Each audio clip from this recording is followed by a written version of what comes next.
Bom dia, tudo bem, meus amigos, meus colegas, meus queridos? É um prazer estar aqui falando com vocês hoje, né, na nossa aula sobre filosofia grega.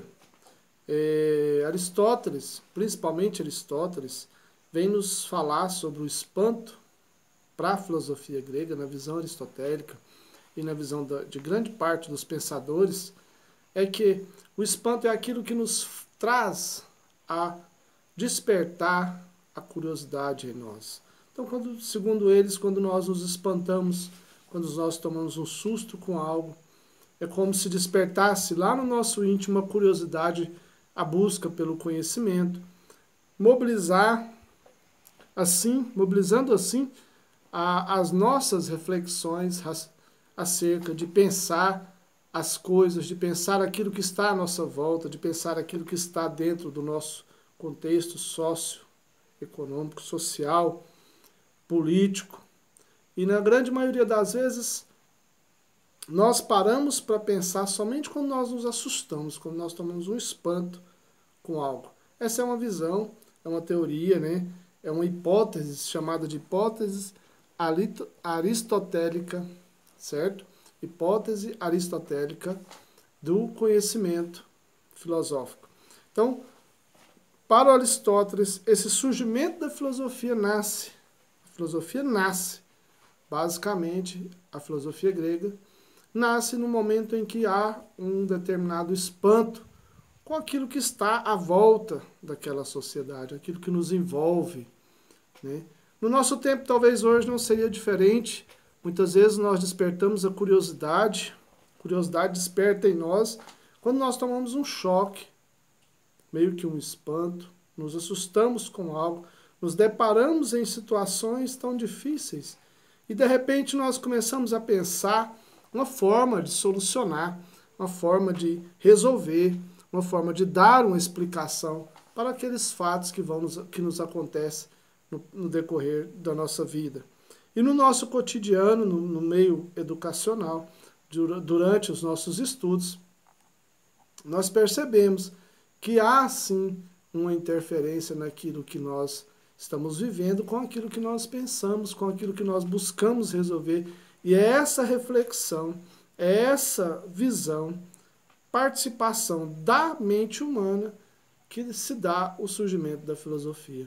E aí os filósofos gregos, ao se deparar com situações tão diversas, tão complexas, por exemplo, como a presença dos astros no céu, a explicação para a chuva. Como assim? Como se explicar o fato de que a água cai do céu? Como explicar as estrelas, os astros? Como explicar a presença do ar na atmosfera, dos gases, e assim por diante, outros fenômenos, né? E que eles foram buscando pouco a pouco o entendimento.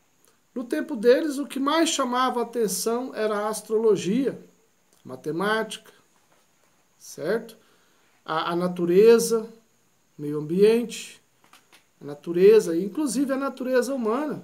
Vai dizer alguns pensadores que a busca pela explicação da existência humana, da natureza humana, como se dá, como se constituiu a natureza humana, de que é formada, o que faz parte dessa natureza humana, é que fez também com que os seres humanos, naquele período, os filósofos, estudassem a própria existência, certo?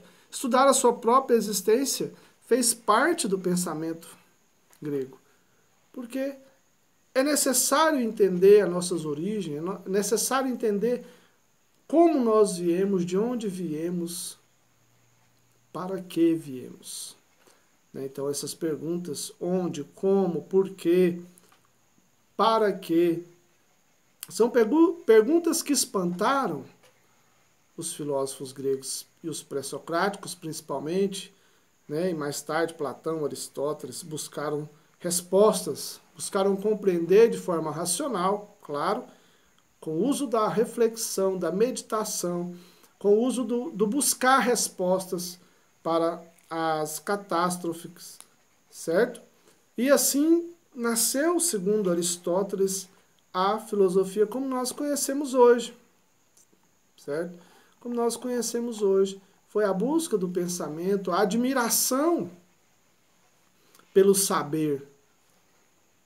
Não basta simplesmente, tá chovendo.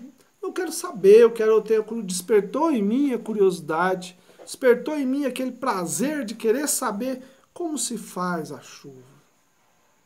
Qual é o processo que envolve esse fenômeno?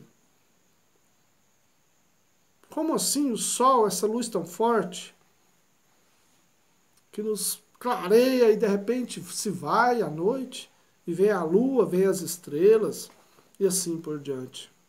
Na nossa sociedade moderna, trazendo para o nosso tempo hoje, fazendo a reflexão nossa, no nosso dia a dia, no nosso cotidiano, de educação, de sociedade, o que ainda nos espanta? O que ainda desperta em você a curiosidade, o prazer de continuar buscando o conhecimento?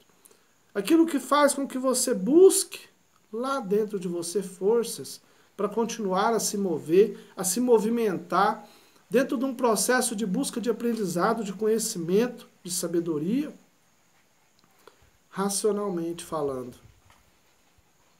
Faça essa reflexão, meus queridos. Busque compreender essas relações entre nós, seres humanos, sociedade, ambiente em que vivemos, relações sociais, relações políticas, principalmente as relações políticas sociais. Essas que estão presentes assim tão fortemente na nossa vida, tão presente no dia a dia, tão praticante na prática de cada um de nós. Façamos essa reflexão, eu estarei à disposição de vocês lá no nosso Gmail. Quem tem aí o número do meu WhatsApp também, será um prazer estar falando com vocês, conversando, trocando ideias, aprendendo um com o outro.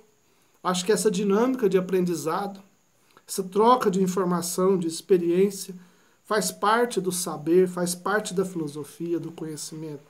Por isso os filósofos gregos tinham uma cultura muito rica de se sentar e cada um dar a sua ideia, de cada um dar a explicação da sua maneira, da sua forma, tentando encontrar a melhor explicação, tentando encontrar o melhor conceito, a melhor ideia, a melhor formação e assim por diante. Então eu estarei à disposição de vocês, contem comigo.